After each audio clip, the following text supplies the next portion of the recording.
Okay, I would like to introduce you today to our speakers. We have Evelyn Earle, Assistant Curator, the Chitra Collection, Paul Negus, the MD of Genus, Spencer Clark, the Managing Director of ATS, and Jeff Laycock, the Managing Director of Digitisation.io. I'm going to hand you over and they are going to talk about 3D digitisation of tea-wares from the Chitra Collection. Give them a warm welcome, everyone. Thank you. Well, thank you very much for coming along. Can you hear me okay, first of all? Brilliant. Well, thanks a lot for coming. Today we'd like to talk to you about a project that started in this very room 2 years ago. So we had a conversation with one of Evelyn's predecessors of the Chitra Collection about the need to be able to digitize their amazing collection in 3D, because it's a private collection, so that people are able to then see it and explore it in a fully integrated and fully immersive way. So we started talking about the idea of 3D digitization. And we looked around in the market and we realized that what we needed to do is we needed to work in partnership. So we started working with Genus and with ATS to come together with, to find the right machinery, basically, to do digitization in 3D. And we're using a system called the Arago, which is from Rigsters in Denmark. And this system, which you can see over on our stands, deals with the most difficult part of photogrammetry, which is the system that we use. Photogrammetry basically creates a model by taking photographs from thousands of different angles of the object and then stitching them together inside software. Software is called reality capture, which is widely available. But the key thing is that to digitize, to create all the different images manually for an object takes anywhere between half a day to a full day to complete. But with this robot that you see here, that we've got over on our stands, it takes 10 minutes, 15 minutes. So it dramatically reduces the time and therefore it makes the process much, much easier. So it was a really great opportunity to bring that product and that service to market, because we think there's a lot of benefits for it in the museum and heritage community. And also, who doesn't want to have a robot at home, right? That's the most important thing. So it's been a really interesting journey. And of course, now we've done it, 2 years later. Last year we debuted the idea, and then this year we've done it. So we wanted to come along and show you what we've talked about, really, and talk about our experience. Grand. So obviously ski boots and shoes are available as well. So what I'm going to do next is I'm going to hand over actually to Evelyn for her to tell you a little bit more about the collection, because that's the most interesting bit, actually. It's a fantastic collection. So I'll hand over to Evelyn. She can come up and tell you a little bit about it. All right. Hi, everyone. Can everyone hear me? Okay. My name's Evelyn and I'm the curator at the Chitra Collection, which is a private museum of historic tea-wares based in London. That's what we can see here. It's a global collection. We've got objects from Europe, Asia, and the Americas. And the collection celebrates and preserves the cultural significance of tea and teaware design across thousands of years of history. People always say to me when I say I'm a curator at a tea museum, oh, that's very niche. And I say, actually, you have no idea how vast it is, this story.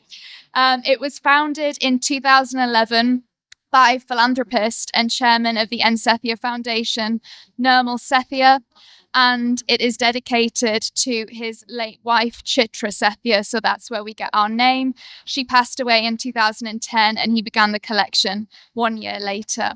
So just to give you a flavor of our collection, I'm just going to show a few objects that we care for. As I say, it's a private museum, so unfortunately we're not open to the public, but I do this. There we are. At the moment, quite lucky I'm here today, we have an exhibition at the Goldsmith Centre in Farringdon, and that showcases around 45 of our pieces.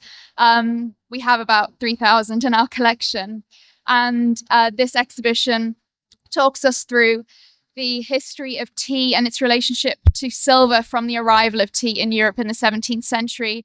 And it's in partnership with the Centre, who've brought some amazing contemporary artists to with pieces that respond to the historic objects that we're displaying. So that's open until the end of June, so you can see our objects in person. So just a few objects in our collection to give us a bit of a flavor. This is one of our earliest pieces in the museum that is directly related to tea from the Song dynasty, a tea bowl from around 960 AD that even predates the teapot and predates the drinking of tea with leaves and water. This is from when it was drank in powdered form like matcha. These are very special teapots. They might look quite ordinary on the surface, but these teapots have survived a shipwreck. So you can see their surface is quite matte. That's because the salt water, it's been in the ocean for a couple hundred years, has taken off the glaze. So that really gives us a sense of this global story of tea. They were found off the coast of Porto in Portugal, but they're Chinese in origin. We've got amazing British silverware. This is a really important piece by Paul de Lamery, a Huguenot silversmith, and some really significant pieces of porcelain. We've got some amazing Sèvres royal French porcelain from the 19th century of royal provenance. So this is a tea set that was given by Louis XVIII to the Duchess de Berry as a New Year's gift in the 19th century. So that's just a little bit about the collection.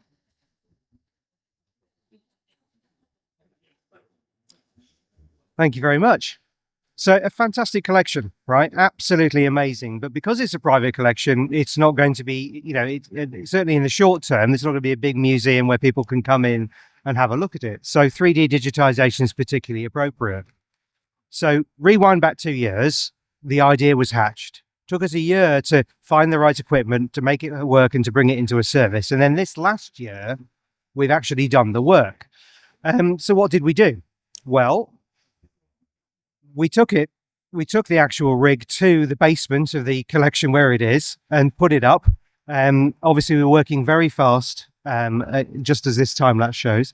We got it all set up and working, and then we digitized over the course of a week. We digitized, I think, 11 or 12 objects using using the rig, which is fun. I'm going to get myself off the screen now because I've realized I've answered the eternal question of who ate all the pies. Clearly me. So I apologize for that.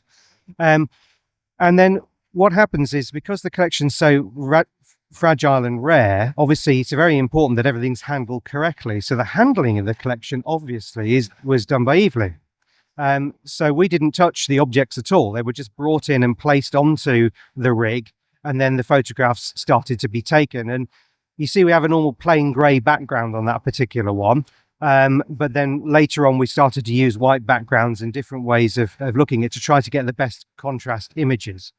I'm going to show you some of the models in a little bit, so I won't spoil it. But in this next little video, you can see we actually created, because this is a highly reflective object. It's a silver teapot that was created for and owned by somebody called Admiral Nelson. Have you probably heard of him? I imagine. I believe. To be used specifically on HMS Victory.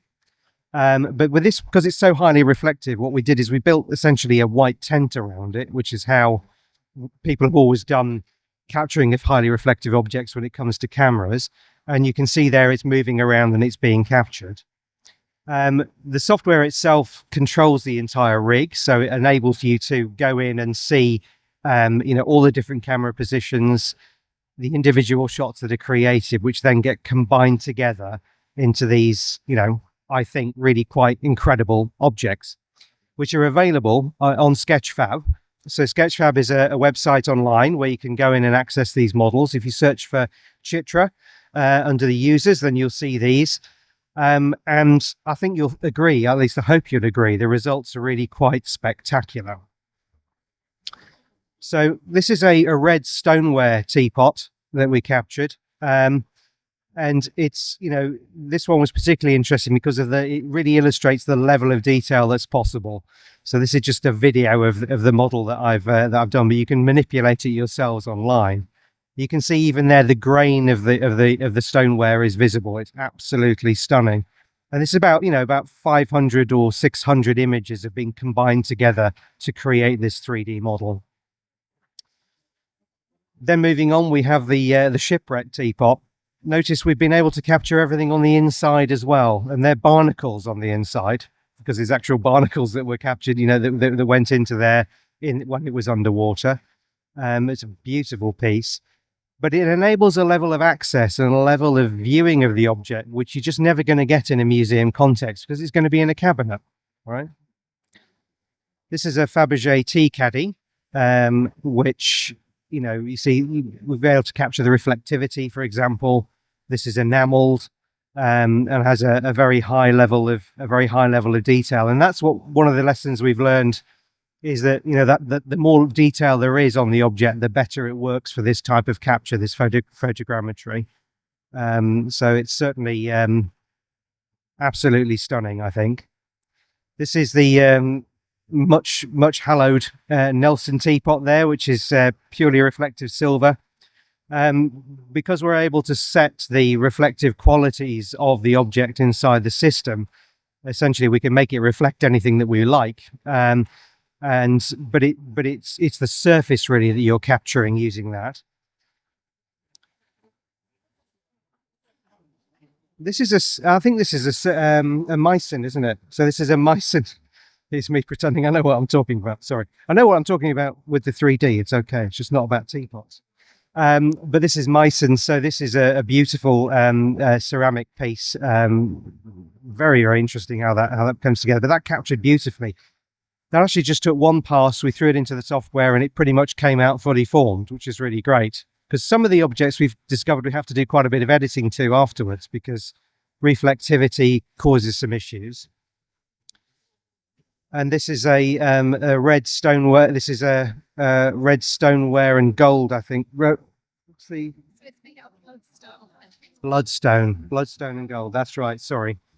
It's actually surprising. This is quite a lot smaller than you. We went back, didn't we, to have a look again about a few weeks ago.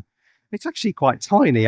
It looks massive, but the thing that's beautiful about it is that when you see, you're seeing a level of detail that you would never see. And this best illustrated, I think, by this next piece that I'm going to show you, which is a Satsuma tea bowl, and this took about a year to paint by one person with a single bristle brush, apparently, and it represents a sumo wrestling match, and the level of detail in it is absolutely stunning.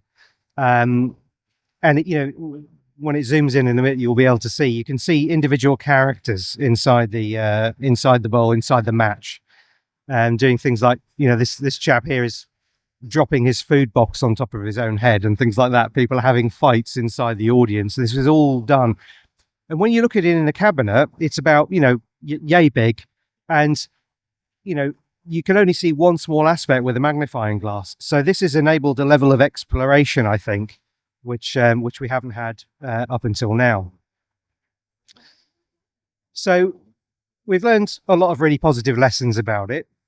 I told you earlier about reflective objects and about how they're difficult. One of the great things is that the technology is actually getting better. So there's a new approach called photogrammetric stereo, which is where essentially with each of the images you change the light source to all of the 4 locations, and what that does is it creates essentially a silhouette of the object, which enables the software to understand the shape far better.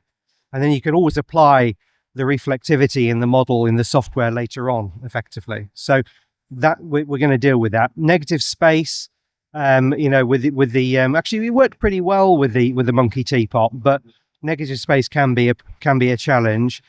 And what we've also discovered is that the processing time of the images, even though we've sped up the capture process quite dramatically, the processing time still takes quite a lot longer than we originally expected.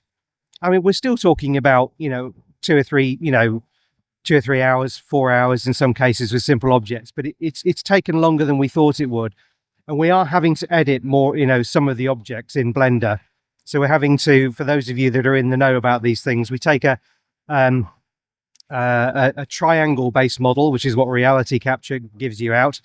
We extract that, convert it into squares or polygons, edit it in Blender, and then convert it back again. So that takes time because you're dealing with large lumps of data. when it comes out the other end, obviously we have quite, it's, the models are actually quite small and you can embed them on your website very, very easily. So I suppose the next question is, what are you going to do with them, right? So that's kind of like a question really for you. So if you use that and I use this, so yeah, it'd be just good to understand a little bit about what your plans are with the models and what you'd like to do with them, really, and whether it was a nice process or whether we were nasty people, just putting you on the spot. Of course. Yeah, so as I mentioned before, I'm just going to take this out my eggs. It's so we're a private museum. So unfortunately, I'm very passionate about accessibility to our brilliant collection, but it's not possible with the constraints of the space. So being able to do this, we're able to reach an online audience. So the first step is to get them on our website. So hopefully on our object page, there'll be a link or it'll appear just below. So we can, immediately you'll have the data, the text, the image, and then you'll be able to use the 3D image as well. We're looking into sort of digital exhibitions and the ways in which we can make our physical exhibitions even more interactive. So we've got projects on the horizon, touring exhibitions, and we're thinking about the ways we can bring a digital aspect to that, so that if you can't make it to the exhibition, you're able to experience some of it. So especially for the objects, as Jeff was saying, that you can't really get a sense of the detail just by looking at it because it's behind glass. I think that's when the software really comes to life. Yeah. Brilliant. And there's also a lot more than you can do with these 3D models than you might imagine. And I'm going to ask Spencer to come up now because you'll all, I'm sure, know about ATS, and Spencer will tell you a little bit about what they do. But they've done some really great work with taking the 3D models and then presenting them in really immersive, interactive environments. Just some ideas. I'll pop up here. There I go. A little bit shorter than Jeff. There you go. Everyone hear me all right? Super. Nods all around. Wonderful. So yeah, ATS, we're all conveniently, our stands are all together. So you can see all the equipment. You can see the Jeff and the team, and we're adjacent to those guys as well.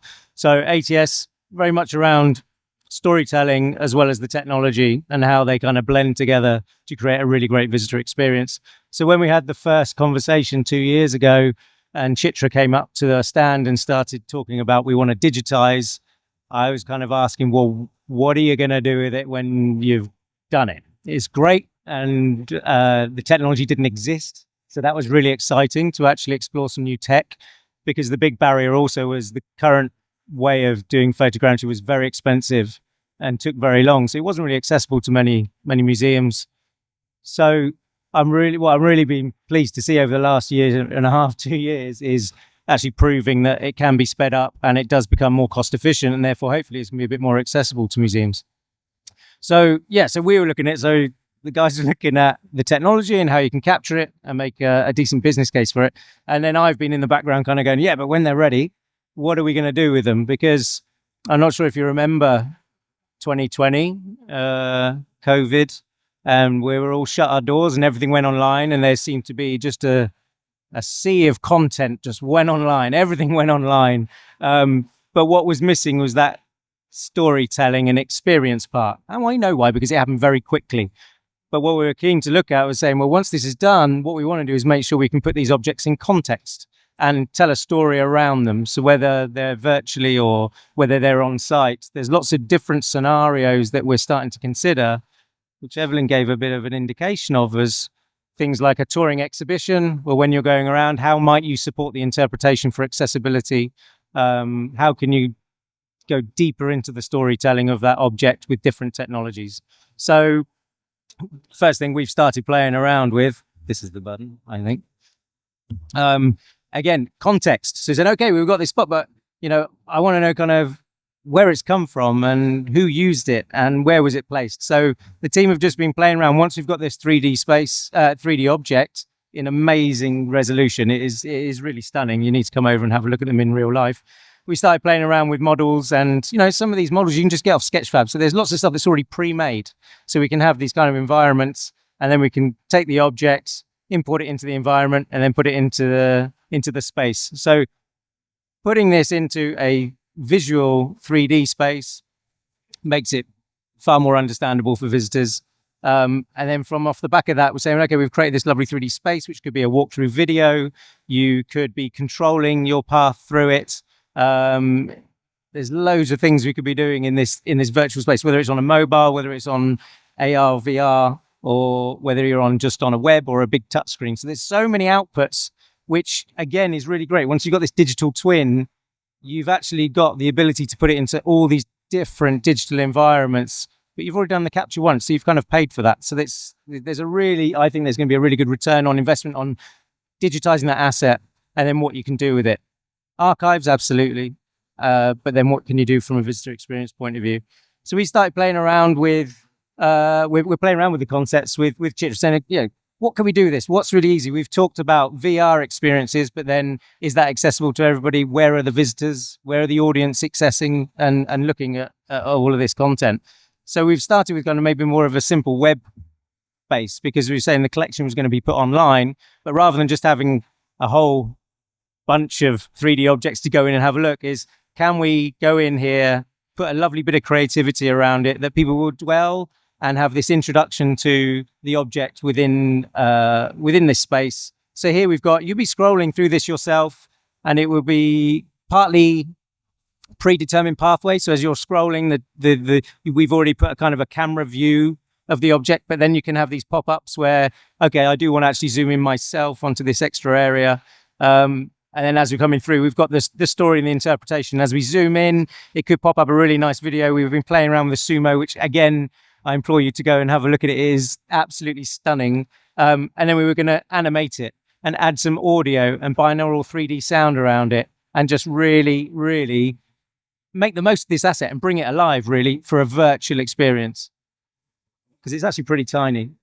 And when it's behind the cabinet, you can't really see it. It's really stunning. And as you come through, we're looking at maybe creating these things into chapters. The collection is superb, and we can tell the whole history of tea of the world. So we're talking about how we can break this down into key highlight objects, and then creating and designing stories and chapters around this, and how we maximize the asset for the web initially. But there's stacks and stacks of other opportunities as well. And there's a couple stacks here, so I'll leave you to it.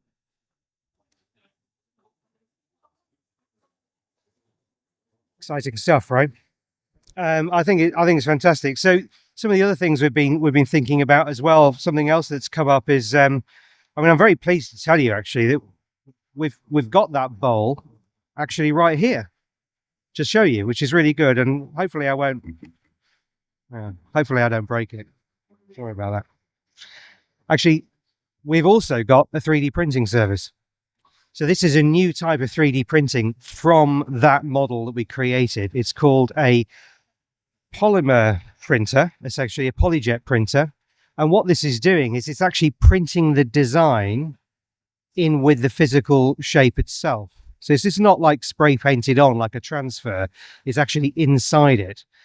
And this is this could be a handling copy, for example. Okay, so you could have this on a wire or something next to the digital display, so that people can actually get a feeling of, like, what would it have been like? Is it really the Wagamama's experience you expected it was going to be, right?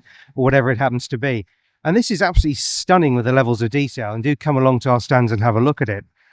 You can also make tiny ones. Who doesn't like tiny ones? So you could make products that you could sell, or limited edition, and so on and so forth. So there's a lot of good possibilities for what can be done physically with the models. In terms of benefits, of course, we've talked about a lot of them. We have 3D models. We have the ability to represent those models on site, on handheld devices inside visitor experiences, such as ATS provides. We have online experiences and so on, and interactive experiences inside the virtual reality or inside the gallery. So really, the bottom line is that this entire, the whole point of this is it's opening a whole new, for certain objects, you wouldn't necessarily do it for everything, but for certain key objects in your collections, it's opening a whole new way of your visitors interacting. And a virtual visitor is just as valid, as somebody that actually walks through the door of your organization, right? So it's very, very important, I think, to think about these new ways. And and we're really excited about the possibilities and the fact that it's a lot, it's considerably more affordable to do it in this way than it used to be, essentially. Great. So I suppose the next thing is to give you enough time to ask us some questions before we sort of run away. So does anyone have any questions really that we can go through? And what we use the handheld mics and this one to answer any questions that anyone may have. Obviously, it could be we're just giving you all the information you could possibly need and no one wants to ask any questions. Eck at the back as well. So we've got a microphone. No? Okay, well, it's just to say, you just say, well, Jeff, we've just blown you away. You've just blown us away with all this incredible information. Is that the truth? Right? Everyone's nodding. I want it on record that everyone's nodding. That's fantastic. Great. Okay. Well, listen, thank you very much indeed for coming. It's been really lovely to see you. And the next thing, of course, we're all together. It's like the Bermuda Triangle. Okay. You go over there, you can't ever leave, but we do have the Arago there to show you it in action. We have these models for you to come and have a look at and have a talk about some of your challenges. More than happy to help. And thank you very much indeed for your time. Huge round of applause for the team here. Thank you. Did anyone else feel really tense at the beginning of that talk when Evelyn was manhandling the pot into the position? Oh my goodness. That was absolutely fascinating. Thank you. Please do go and find them on the stands. They are all together, K4 and M5. I'm sure you will have questions for them, but go and see those objects because they look really cool. Thanks for coming along. If you can leave your boxes on the seat and take your earpieces with you, that would be wonderful.